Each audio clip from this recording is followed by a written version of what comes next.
مش لازم عشان انا بستخدم موتل فافضل استخدم موتل.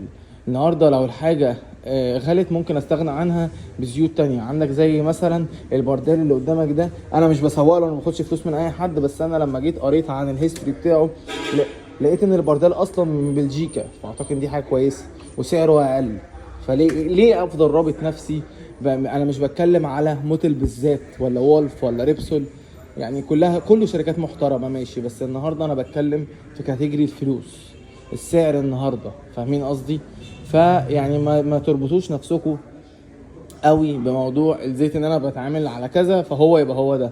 لا معلش، يعني ازازه الزيت لو وصلت معايا 500 600 جنيه، لا انا ممكن اجيب بنص الثمن وبراند معروف بره. مش لازم يعني اطلعوا بره الصندوق، مش لازم يبقى حاجه معروفه في بلدنا، ممكن تبقى حاجه معروفه بره وبدات تنزل عندنا بس احنا اللي نجهلها، فاهمين قصدي؟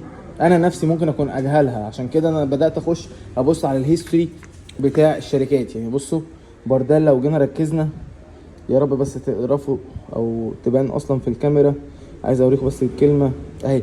بصوا بلجن، من بلجيكا اهي، بلجيكا هي باينه. ف